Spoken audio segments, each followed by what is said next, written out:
an Unspoiled Network podcast. This is Spoil Me, covering trans wizard Harriet Porber and the bad boy Parasaurolophus. I think I got it that time. Chapters 9 through 14. Crash, an old friend. Tonight's the night. Words on the water. Sexual healing. And Billings. In these chapters, despite having inscrutable names like the Twilight chapter titles, this is a very interesting section, but also I hated it. Welcome to Spoil Me.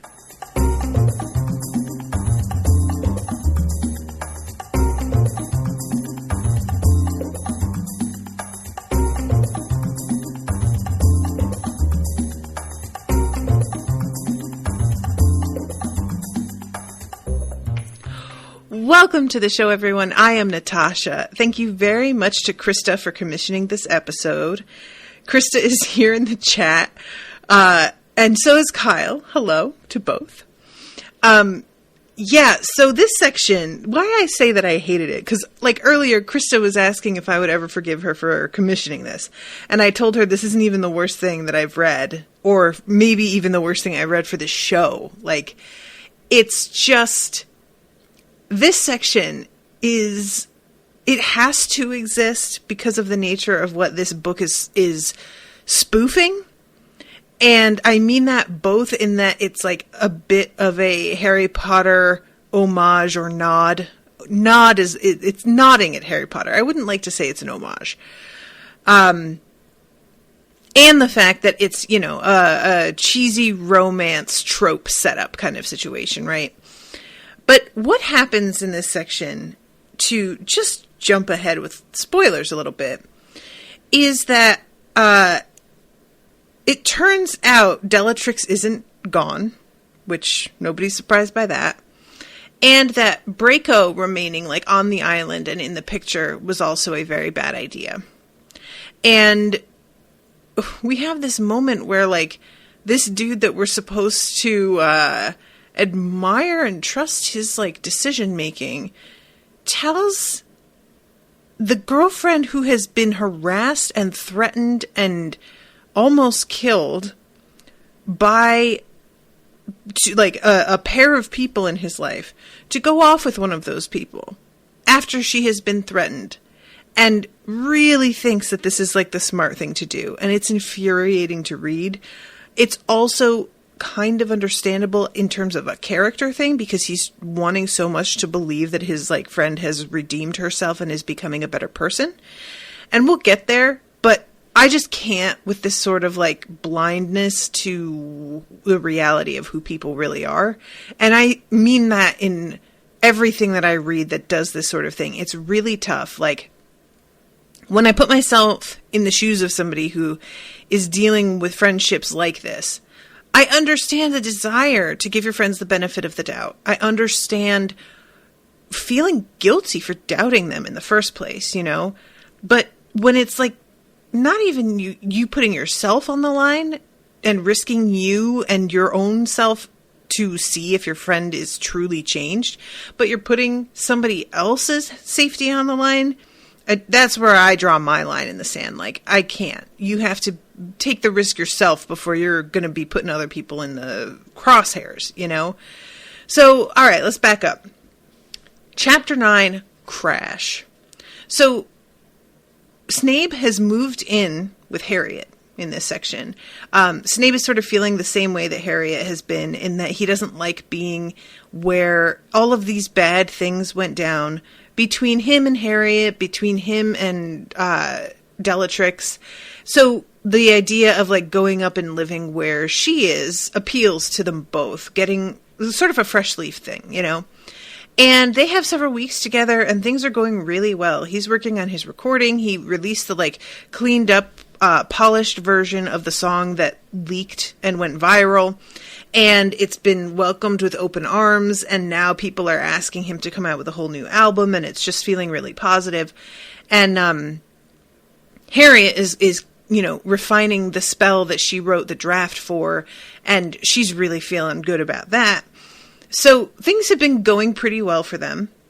And then they hit this snag where she even says something about how she had to know that shit was going to hit the rocks at some point. I'm standing in the doorway of our cottage in the early afternoon, hoping to step outside with a cold cup of chocolate milk, but halting in my tracks when something blocks my path. My eyes remain glued on the ground before me, trying to wrap my mind around what could have possibly done this. There on the deck are the bloody remains of what appears to be a small woodland animal, still fresh and sticky from the brief glance I get before looking away. So, this is one of those things that's he says that it's a 3-headed animal, by the way, and I keep being surprised at how many things this author has chosen to just kind of throw into this world that doesn't really come up often, and then all of a sudden he'll be like, yeah, there's definitely 3-headed animals in this world, what? And I'm like, oh, okay. I mean, that's fine, but this is so weird to be hearing this for the first time. And it's really clear that Bellatrix put it there. And thankfully, Harriet doesn't hand wring and go, oh my God, who could have done this? It's a mystery. She's like, this is fucking Bellatrix. You know it's Bellatrix. What the fuck? And even Snape is like, she said she left. I drove her to the airport and watched her get on a plane. But it does feel like her. So this was a kind of a false hope for me. Because the fact that he was willing to even consider that it was Bellatrix, I saw as a good sign. But then he immediately follows it up with I don't think that you have anything to worry about with this other person who is very closely connected to her. And so definitely go off with them when you're feeling in danger already. And I was like, just come on, Snape, be consistent. What do you But nevertheless, so this sort of throws a wrench in their happiness, understandably. She tries to shake it, and eventually she does manage to do it and sort of forget about it. And she goes out to dinner with him. And they're heading down the cliffs, and it's I think it's been mentioned before, when she moved, she picked a cottage that was much higher up in elevation. So you have to drive a much more winding path, and it's just further away. And as they're heading out, Snape is driving really fast, and he tends to drive fast anyway. So initially, Harriet just thinks that this is him sort of forgetting that she's in the car with him, because whenever he's doing this and she's around, she's like, if he wants to drive fast by himself, he can do what he wants. But if I'm going to be in the car with him, I don't put up with that shit. And when she finally is like, dude, slow the fuck down. What are you doing? She sees his face and realizes he is really scared. And then she notices that he's pressing on the brake and nothing is happening. I will say this. This is a well-written crash scene, because that kind of thing can be done in such a way as despite the fact that I should feel this immediate tension and frantic sort of quality, it can be done so that it's still boring. And I'm going to bring up Twilight again for this.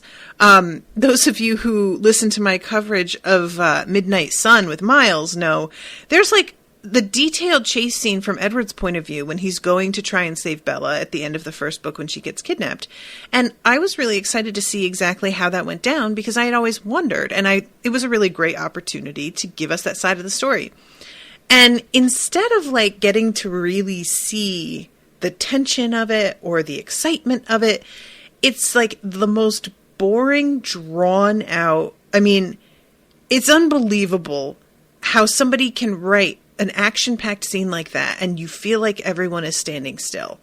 I don't know how she even managed it. It was inert. She drew all the life right out of it. And this scene I felt was written really well. You just feel the tension in it. You feel like, oh my God, what the fuck are we doing?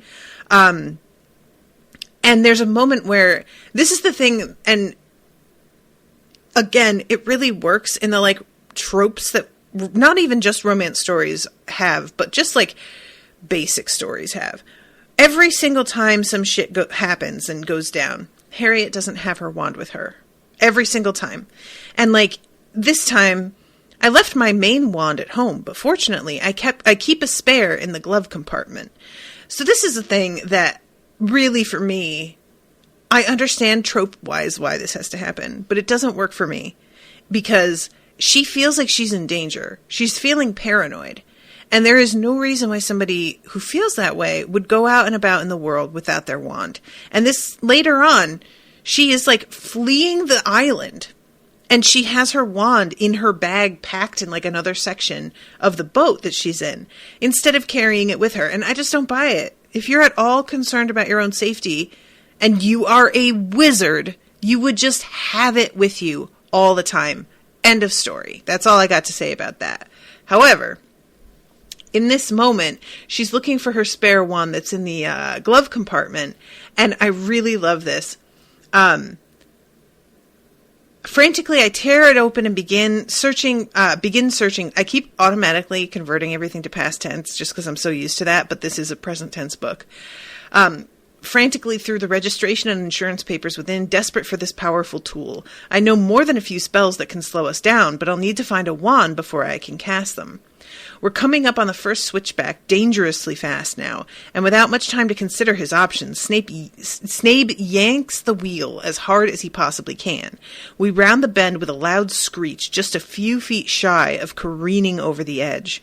The second the dinosaur does this, I notice my spare wand fly out of the glove compartment and through the window of the car.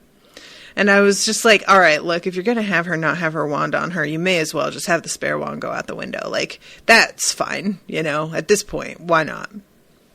So, eventually, Snape manages to, like, avoid going over cliffs, but there's really no option in terms of how to slow down other than crashing into something. And so he has the option of, like, continuing down the main drag that they're on into the center of town, where there are probably going to be pedestrians and other cars going much more slowly and putting other people in danger, or he can try and turn off the road and crash into a tree and keep it so that any damage is just on their car and the two of them, and that's what he chooses to do. And this is the part that really got to me. Harriet's airbag doesn't go off. So whomever, spoilers, it's Bellatrix, obviously. Whoever decided that they were going to mess with the brake lines also messed with the passenger side airbag. Which, that is really some shit. That is an extra layer of grossness. And also, it's kind of funny because she's just assuming that Snape is going to be the one driving, and he is. But, like, what if she was wrong? What if Snape didn't feel like driving today? And she wound up killing him instead, and it was fucking Harriet that survived. Like, that would have been a real kick in the teeth. And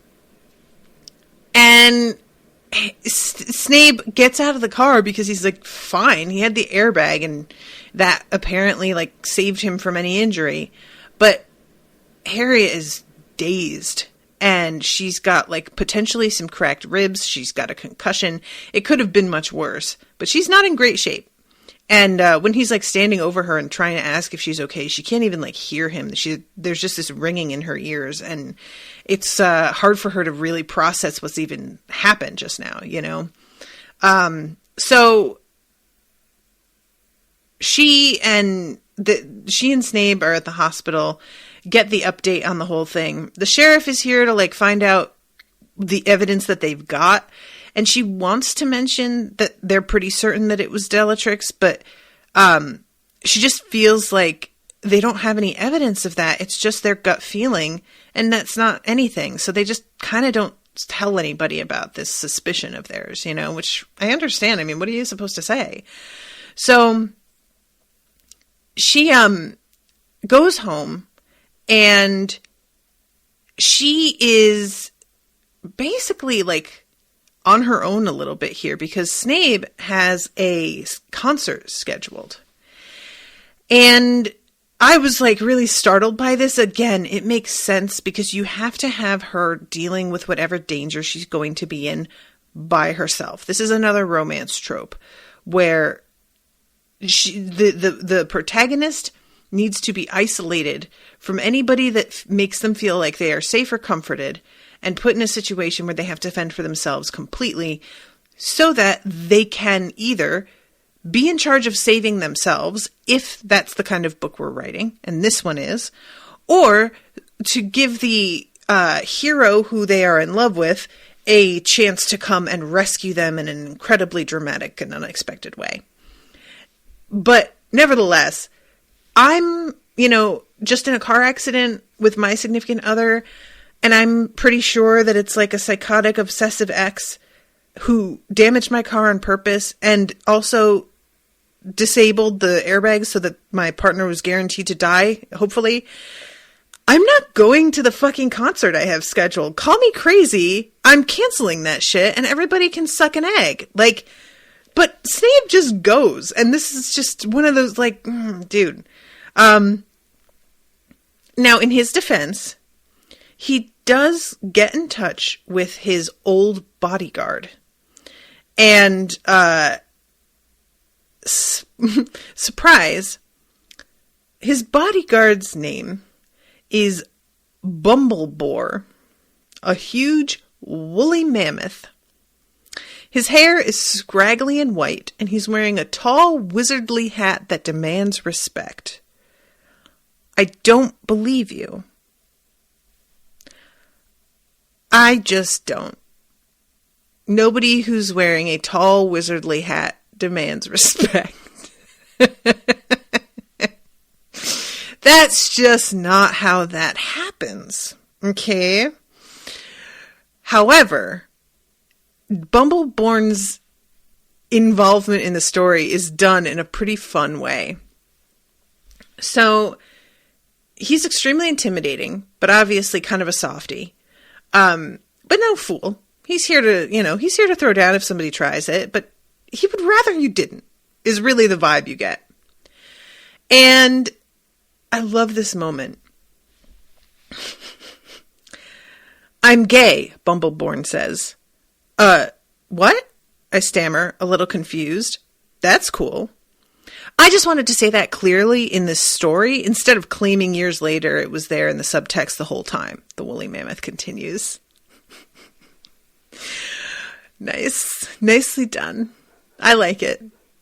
This book doesn't go full on like fucking Harry Potter, am I right? Too often. I kind of thought that was going to be every other page. And it really isn't. But when it decides it's going to fucking make a statement about something, Chuck Tingle's just like, oh, I'm just going to say it. Like, it will be a character saying it, but like it's me saying it and it's fine and everybody knows exactly what this is. And I'm not going to couch it in a bunch of fucking, so I really enjoyed this moment. So there's this moment here, and I kind of enjoyed this, although it can be done in a way that feels like you saved me and not in a good way. Bumbleborn sort of says something about how he's hopeful that this time Snape will be actually able to stay on the straight and narrow.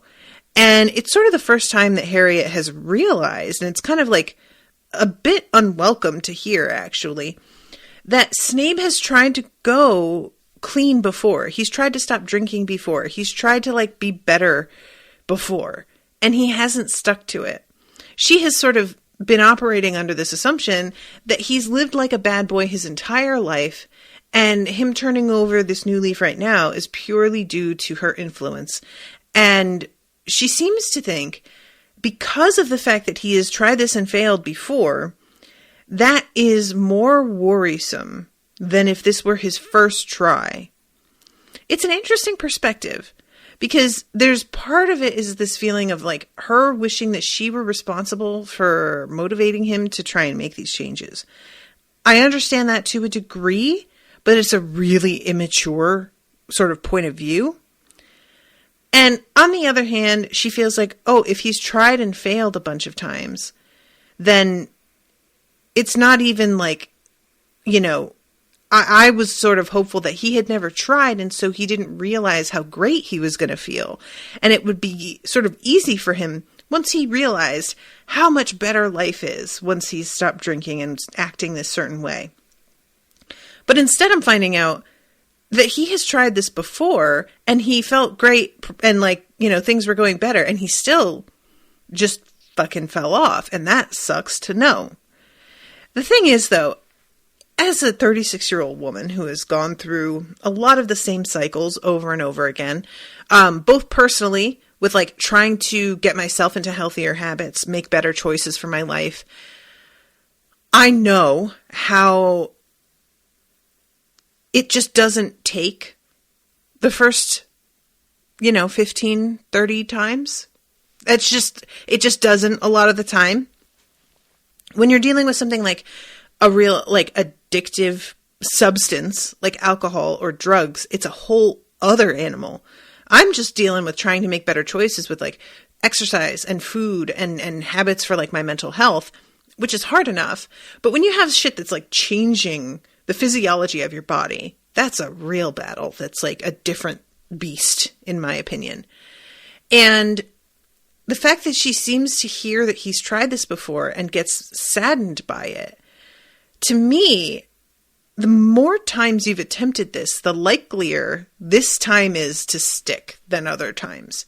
For me, if it were, my relationship, and I found out that this guy had never tried to clean himself up before, that would worry me more than anything. It would not be a mark of confidence to me for my relationship or anything like that. It would feel like, if he's only doing this because I'm in his life now, that's not enough. Because somebody who's improving themselves due to the person in their life either making them feel like they have to or inspiring them, that kind of inspiration is a lot like what we call motivation when we're talking about ourselves. And motivation and inspiration are temporary things. You can't depend on them to improve your life. You can harness them in the moment to get yourself set up. But after that, it's about everyday action and constant discipline and mindfulness, which is way harder. We want to think that motivation is a thing that we can just be like, I don't have it. Oh my God, my motivation's gone. And we all like act like, what a mystery. I wonder where it went and when it'll be back. Once it's back, I'll get back to the thing that I've been wanting to do. No, that's the wrong attitude. When motivation is gone, you have to step back and be like, all right, well, I knew it was going to go. I knew it was going to happen. It's gone now. Now I have to fall back into the routine that I have set up for myself, the discipline of the tools that I have put in place to catch me when inevitably I fall off motivation. It's just the motivation and inspiration are a door opening, but once you get through the door, you got stairs to climb. Getting through the door is not the main event. It's you getting on the track. And then after that, it's up to you. So putting all of your eggs in the motivation basket is just a recipe for disappointment in yourself, feeling like there's something wrong with you. And it's not that there's anything wrong with you. That's how it works. Motivation gets you going, and then you have to keep pedaling in order to continue going. And so, like I said, if it were me, and a guy seemed to have no interest in improving his life until I show up, if I were younger, I might take that as a compliment. But as a woman who has more experience now, I realize what a bad sign that would be. Like, a dude who has no interest in helping himself until a person comes into his life that's feels like they're either guiding him in a way that is a little bit too maternal for my taste, or forcing him in a way that likely he will come to resent, it's a bad deal. So people need to change their lives because they want to change their lives. So I understand Harriet's like instinctive reaction to hearing this news that Snape has been on this path before, but personally, it's like the opposite of the way she takes it. I think this is a good sign. And sometimes, you know, even though a person shouldn't be in a place where they're saving someone, there is truth to the fact that depending on who you surround yourself with, you may be more or less likely to stay on a good track. Obviously, being around Bellatrix and Draco was bad for Snape, and we all have friends like that. That we look back and we're like, oh, they were like involved in my life during a period where I was going through something very specific, and that person could see eye to eye with me on that one thing that I was dealing with.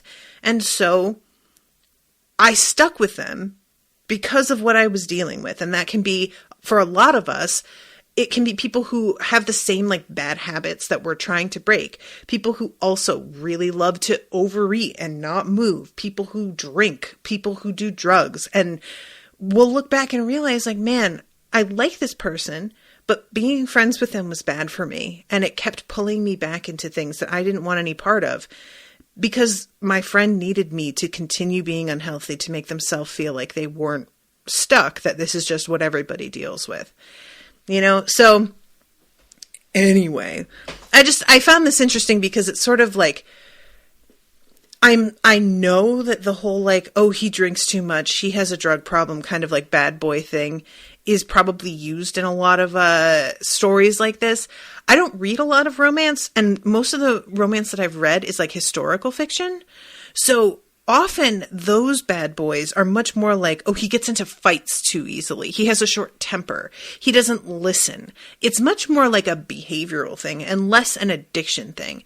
And I think the reasoning behind that is because that stuff feels a little bit less threatening, you know, and it feels a little bit like easier a fix, even though in reality that's not necessarily true.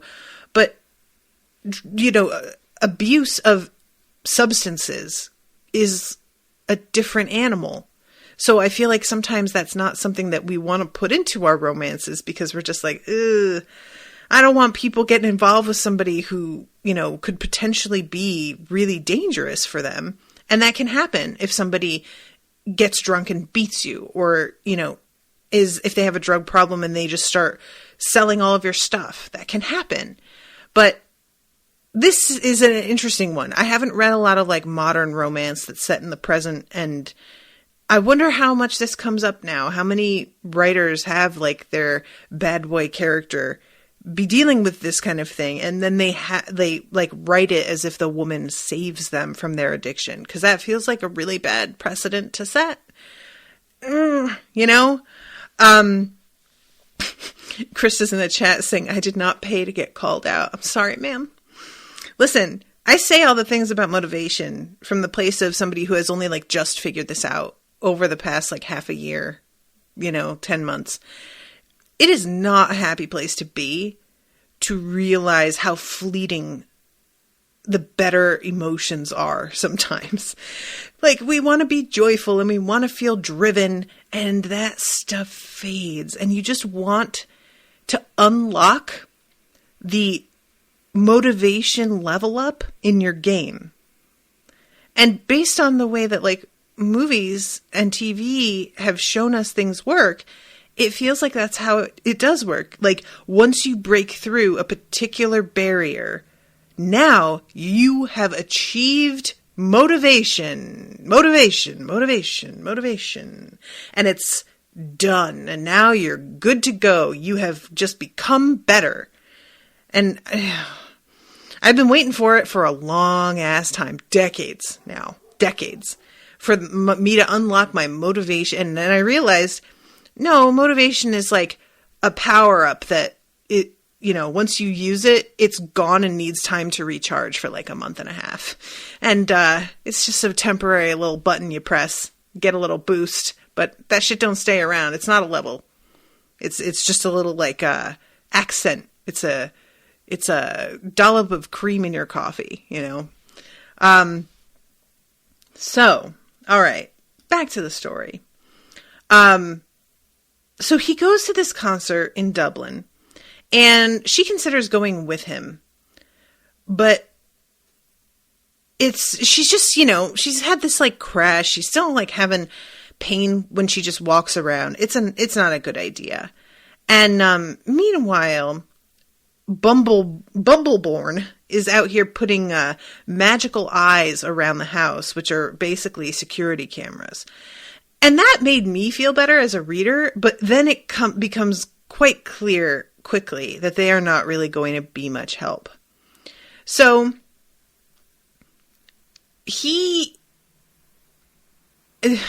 there's a moment later too when Snape is talking to Harriet, and he makes it clear that he would like really want her to come with him on tour. And he says something about how he needs her there with him in order to be able to stay on track. And that's another one of those things that I understand the meaning behind that, and I don't dislike it in principle, but it is a dangerous like sort of idea that if you don't have this person, then you're not going to be able to like do what's healthy for yourself. However, she seems excited about it, so fine. For me, being on tour with somebody sounds like the literal worst. Like, that's a nightmare. No, thank you. So,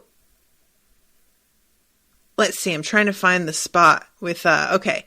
So, Snape takes off for his concert, and Bumbleborn is basically just sort of patrolling around the house. He's like out, on the porch, and he's just refusing to drink any chocolate milk because he has to keep a clear head kind of thing. And eventually, Harriet just gets bored of sitting around, and she's like, you know what? Come and take a walk with me because I really need to get moving. I've been sitting all day. My whole body feels like it's like seizing up. I need to just get my blood going a little bit. So they walk, and they like wind up going near the spot where Snape swerved off the road. And she notices that the tree is still standing and keeps walking past it and is feeling kind of like, oh, it's still standing just like I am, and is sort of empowered. And then she comes across this spot where all of this motorcycle oil is splattered across the road. And it turns out they spell "Tonight's the night." P.S. Nice magic eyes. So this is kind of fun because it feels like a bit of a reference to Chamber of Secrets. I'm not sure if that's like on purpose.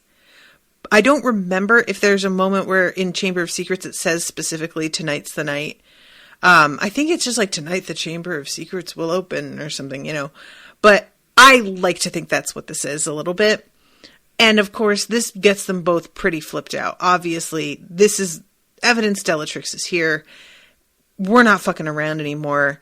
And Bumbleborn is like, okay, we really need to get out of the cabin. We're not staying here tonight. And to be honest, my first reaction to him saying that was like, oh, thank God, doing the sensible thing. And then later on, when she calls Snape and tells him what's happening, and he's like, oh, well, Draco is going to be coming out here for the concert. You could go get on the boat with her. I was like, oh, this is a setup. Bellatrix knows that the moment they see this, they're going to want to flee. And she's putting things in place so that they have to get on the boat with somebody who is an ally to her. And that is exactly what winds up being true. And, normally there would be a flight in that there's the private airport, but there are no flights right now. And it's not like he owns his own plane or anything. So the moment where he suggests, Draco is taking the boat to the show, you and Bumbleborn can ride with her. I pause for a moment, trying to wrap my mind around what Snape just said. Draco the motorcycle? You're talking about Bellatrix's friend, Draco. You're talking about your ex. Why the hell was she coming to see you in the first place? And Snape says, Harriet, you knew she was still on the island. She's getting off chocolate milk just like me. She has no idea where Bellatrix is, and they were never really friends. I stammer, I don't know how to react to this. I'm sorry, Snape continues, struggling to clarify. I know it's a little odd, but this is kind of perfect when you think about it. Draco called me and asked if she could come to the show, so I told her to take the boat. I should have mentioned it, but this just happened. She knows how to drive it, do you? Does Bumbleborn? And they both don't. So again, oh, and I should mention too that when she was in the hospital earlier, because of the car crash, she mentioned something about how she's pretty sure that Bellatrix faked the head injury that she had and that she did it to herself. And the doctor says something like, I don't think that's likely. Do you know how hard it is to actually hit yourself with that sort of you instinctively pull back at the last second. And that was a pretty bad injury. I don't feel like she could have done that to herself, which is meant to stoke the realization that Draco has been in on all of this. It's weird because I assumed Draco was in on all of this. It never even occurred to me that she really did it purely by herself, especially considering how smirky Draco was when they are, interrupted in the middle of their date to go to the hospital. It just felt yeah, of course. And so for me, at this point, when Snape is trying to be oh, Draco is just they weren't even really friends. I'm like, man, you are really fucking stupid, aren't you, dude? They were friends enough. Whether or not they were friends in the way that you think of what that word means, it's really obvious that they were aligned with one another. And the fact that you don't see that could be ongoing is just amazing, and frankly makes me question all of your judgment in general as a person. So when he's trying to say oh, well, they weren't really close and Draco's on her own path now, I'm just this is going to go real bad. And not only that, but now we've got a Dumbledore analog in the story. We've got Draco in the story. And now I'm starting to be oh, motherfucker. Is Draco going to try and kill Bumbleborn? Are we going to lose Bumbleborn? This feels real bad. I'll save you all the heartache. Bumbleborn does not die. He gets injured. He is okay in the end. But it's a close thing. I really thought he was dead for a second there. I'll read you the section when we get there. So they go down to the dock. And the reaction that Draco has when she sees Bumbleborn and Harriet was like a giant waving red flag. She keeps on looking over at Bumbleborn and being like, do you really need him to come with you? Is he just dropping you off? And it's all kind of Harriet excuses it with, I've quickly come to see Bumbleborn as a lovable friend, but without actually knowing the woolly mammoth's true disposition, he'd probably come across as absolutely terrifying. All of this talk about stalkers and threats just makes the whole thing even more intimidating. And so she's sort of assigning this reaction that Draco's having to how unprepared she was for what Bumbleborn is like. But really, it's obviously we had a plan and this dude being part of it was not part of the plan. This just wasn't how this was supposed to go. I didn't realize you'd have someone with you, Draco finally admits. Do you really think that's necessary? Bellatrix is just making threats. She's not really going to try to hurt you. She already did, I counter. She tried to kill me, actually. Draco seems completely taken off guard by this. Wait, what? Bellatrix cut the brakes on Snape's car. We could have died. Draco's just staring at me now with a blank expression on her face. She looks like a computer that's hit an error message, the information supplied simply too confusing or contradictory to process. I thought she just threatened you, the motorcycle finally blurts. I mean, that's what Snape said when he called me. It's more than just threats, I continued. Bellatrix is utterly insane. So, yeah, again, huge waving flag here.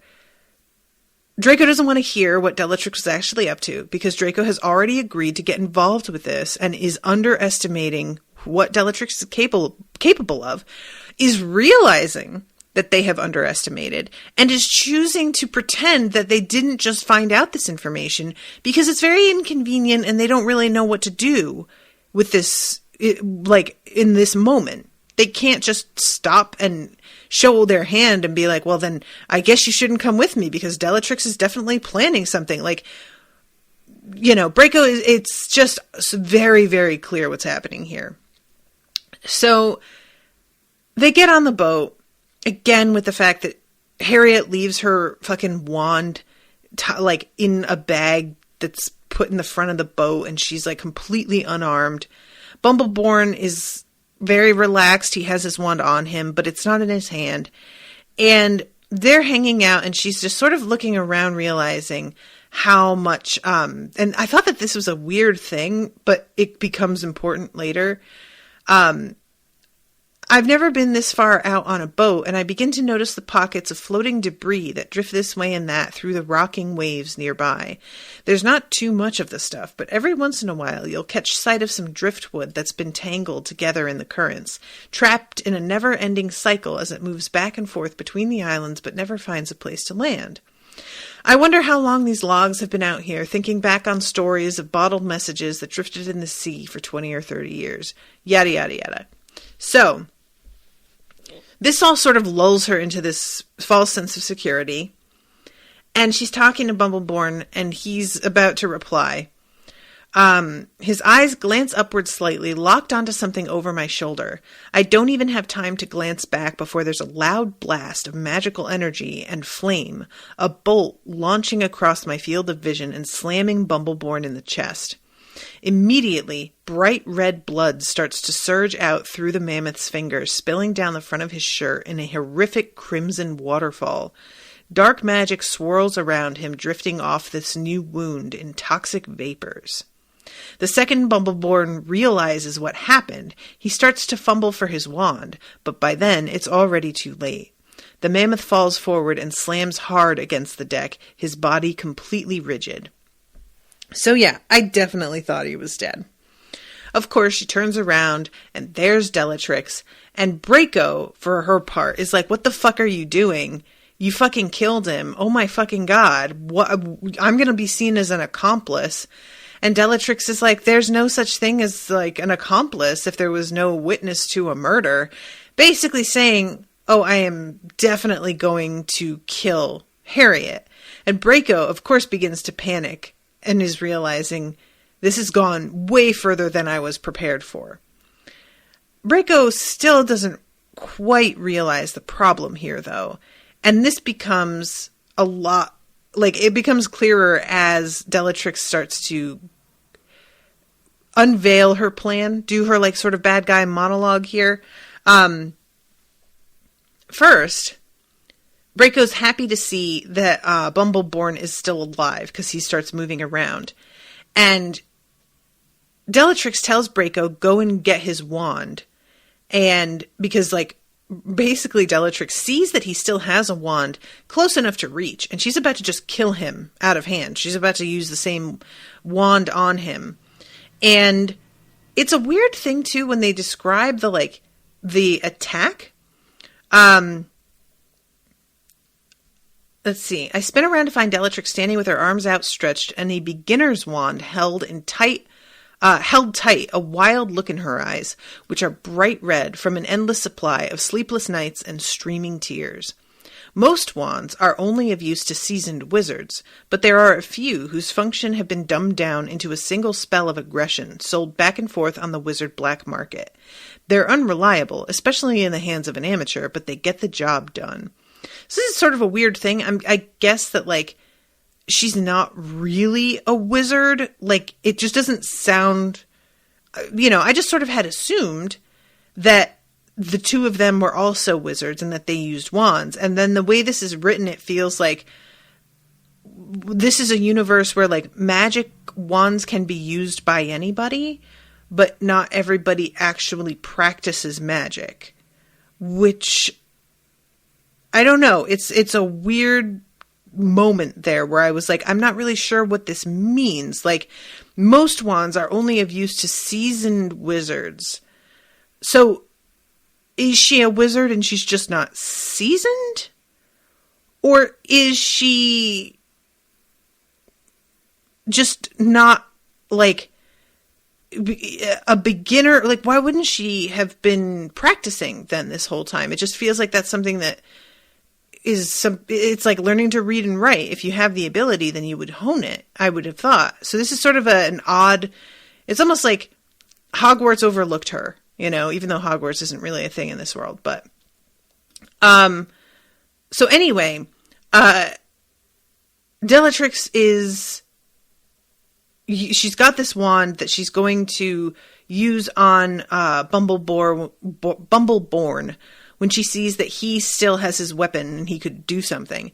Draco stops her and is like, let me just take his wand away. Don't kill him.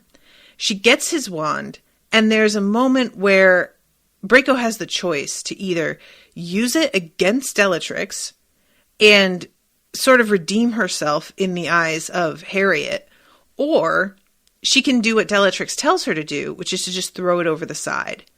And she chooses to throw it over the side. It's a very in-character thing. It makes total sense, especially with like the Draco thing. Draco got the chance to do the right thing multiple times and pretty much never did. And so that feels right to me. But, sorry, Krista says it does not specifically say that. I don't know what you were referencing there. Kyle says maybe it's because she's a motorcycle and that makes you not a wizard. That was kind of what I thought too.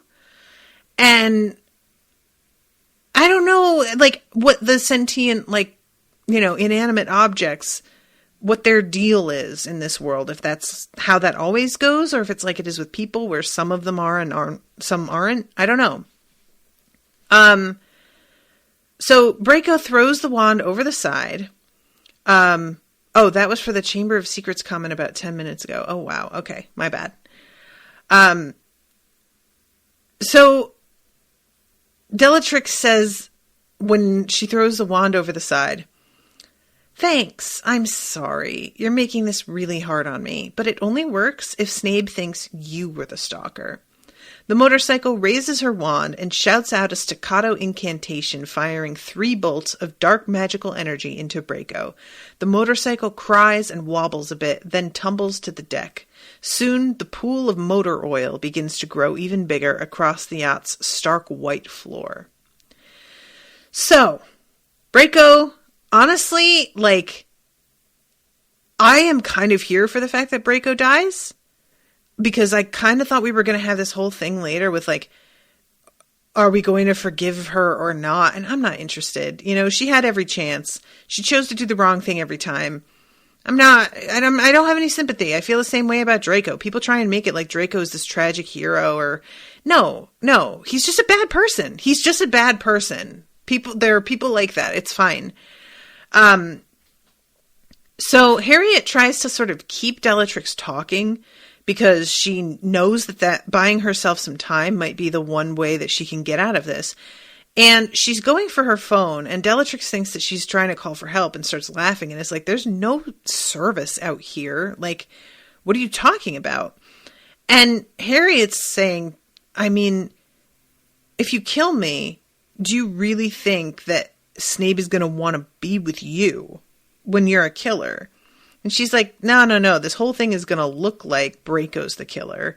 And it'll take a while, but eventually Snape will try to move past all this tragedy with a little mindless love from a familiar body.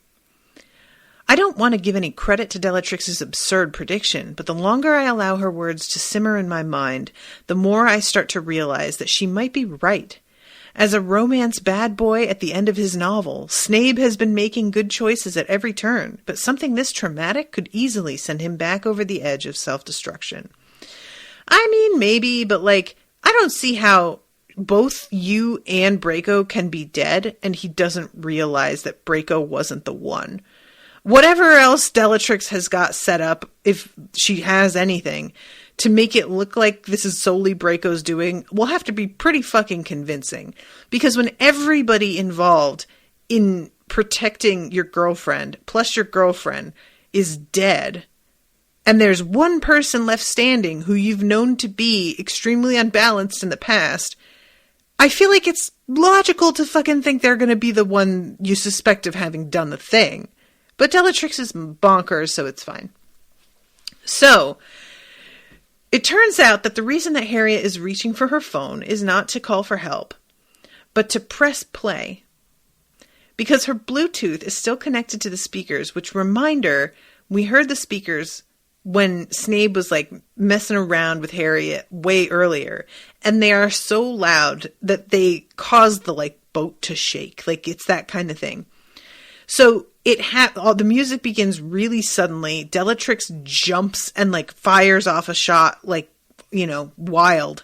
And then the fight begins. And they get grappling. Eventually, Harriet is like being pushed over the side and her head is like almost touching the water. And she's pretty certain that she's about to die. And she sees this log floating toward her and she's like, okay, if I can just let go of the boat for a second and grab this log and bash her in the head, I'm going to be okay. But I have to grab it. If I don't like manage to actually get my hand on it practically the instant I let go of the boat, I'm going to drown. Because she's tangled up in this like net that has weights in it. And she reaches out. It lands right in her hand. She smashes it across Bellatrix's head. And Bellatrix goes over the side. She's made of metal. She sinks. It's kind of fun, too, because this whole thing is punctuated by the fact that the song that's playing is the one that causes words to be written in the air.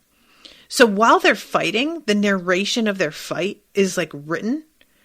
The sentient motorcycle flies through the center of the phrase, flies through the center, hurled through the middle of the O, and then landing in the dark water with a great splash.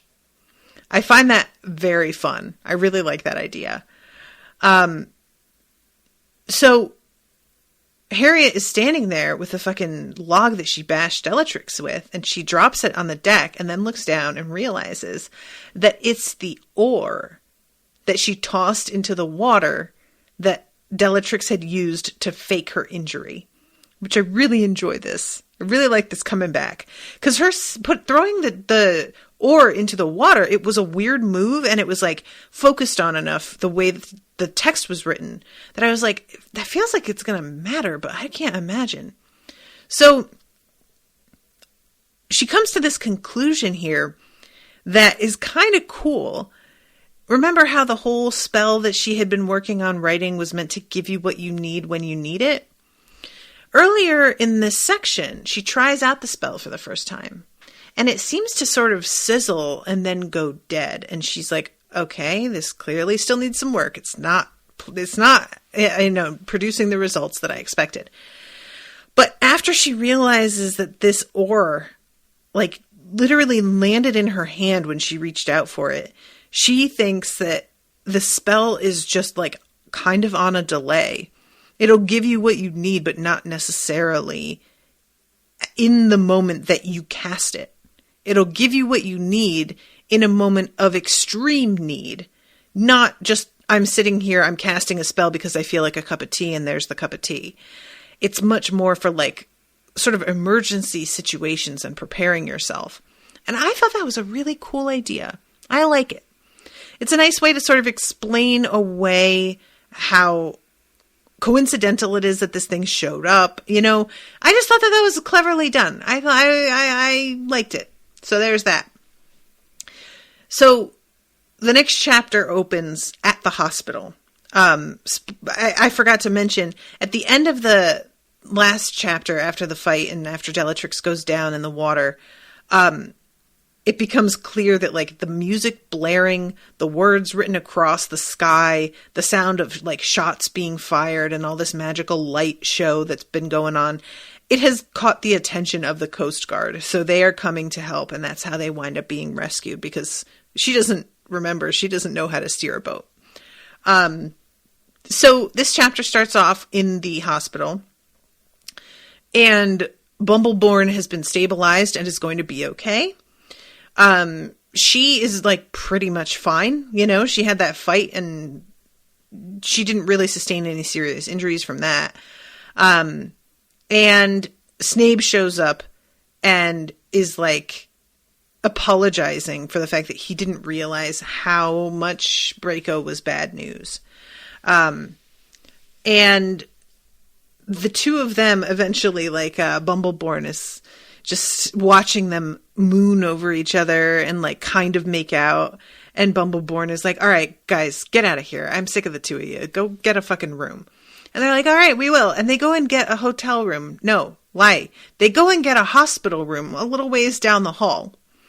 And they fuck in this, like, empty hospital room. And eventually a doctor, like, walks in on them. They're done by then.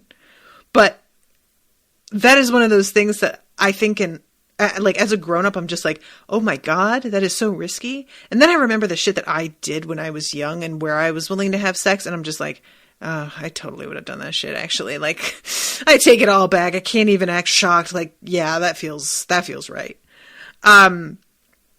So yeah, this is the last sex scene between the two of them. And it's really very, like, surprising to me in a way how tame Chuck Tingle's sex scenes really are. Because since they seem to be such a focus of his titles so much of the time, this one is an exception because he's, like, modeling the title after the Harry Potter books. But a lot of them are, like, pounded in the butt by such and such. And so I'm just thinking that it's going to be, like, incredibly graphic. And it's not that graphic. And it's not that prolonged. And it's not, it's just much tamer than I thought it was going to be. I have no idea if that's just for this book and if other ones are much more, like, over the top, but they all sort of read really similarly to me. And all that changes is really, like, the location they're in when they're having sex. Instead of a lot of, like, romance novels that I've read in the past, the sex will have a really different vibe. Like, the first time they have sex, it'll be something that's, like, really tentative, or maybe they were just in a fight and they're sort of angry, but it's, like, hot angry. And then there'll be, like, a sex scene where maybe one of them is, like, tied up and we have, like, a tiny bit of kink, but it's, like, extremely, like, vanilla kink kind of. And then we'll have, like, the scene that's really, like, lovemaking because we've connected and we realize what we mean to each other. This one's kind of that, but it doesn't really feel that much different in the reading of it. It's sort of, we're told, not shown, that they are having more of a connection here.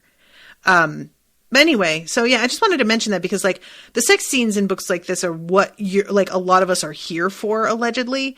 But with Chuck Tingle books, I don't feel like that's actually the case because it's more the parody that I think people are really here for. And the sex scene, they're kind of like, all right, yeah, that worked. But it doesn't feel like he puts that much work into that part. And I had it in my head that would really be the main event. And it's not. And I don't really even think he's that good at writing sex scenes. But that could just be me. So then we have the last section, the last chapter, Billings. And she's at a concert of his. And he's been playing these big crowds and everybody's super excited, and her spell has been, like, making a ton of money. So the two of them are both getting, like, he's been famous, but he's back in the public eye now because of the new album. Her spell is way more successful this time than the last one was. So she's really, like, becoming a known figure and people recognize her name. So he begins to do the song that's named after her and invites her onto the stage. And she thinks that this is just kind of a bit. And of course, he winds up kneeling down and proposes to her on stage in front of everybody while her song is, like, being played by the rest of the band. And it's actually a really, like, cute moment. I thought that was sweet. She, like, goes on stage and she's sitting there listening to him play, and the crowd is going nuts because of course they would. And then she sees, like, family members of hers in the audience, and she's like, that's weird. We're not even anywhere near where my parents live. What are they doing here? And I was like, girl, wake up. What do you think they're doing here? And then sure enough, they are here for the proposal. So it winds up, with a very happy ending with a bow tied on it. And I was here for it. And the crowd goes wild as Snape erupts to his feet, wrapping me in his massive arms. He holds me close, the two of us surrounded by thousands, but for a brief moment in our own private world. In Snape's arms, I feel like I'm free to love, free to relax, free to create. I feel safe to be me. And that is the last line of the book, which I thought was a good choice. So, yeah, that's it. Wow, I ended at exactly an hour on my little crowdcast thing. That's never happened in my life. So yeah, this, like I said to Krista, this was not the worst thing I read.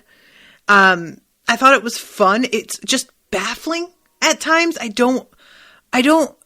think the reason that I'm like so distracted by the like sentient motorcycle thing is because I think that he's spoofing a type of weird romance novel that I have not read of.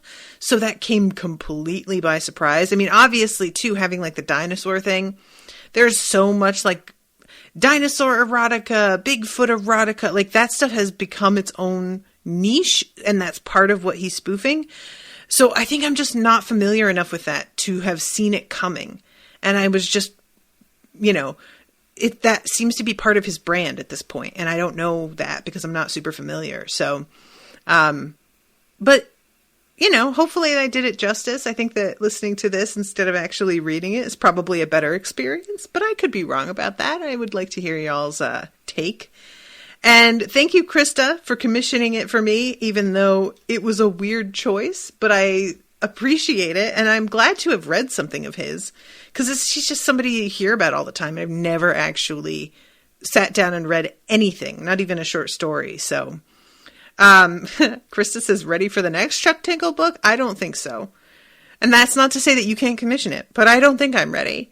I have a feeling, maybe because of this being like a Harry Potter spoof, that some of his other ones are way more bonkers and baffling. So I'm going to say I am not ready. And I'm confident that that is correct.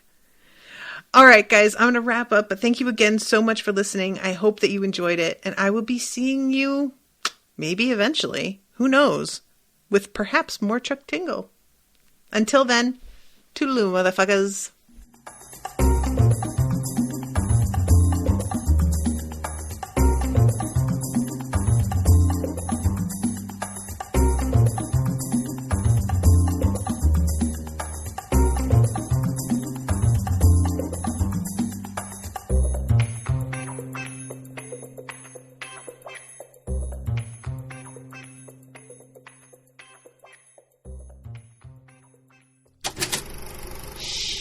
That was an Unspoiled Network podcast.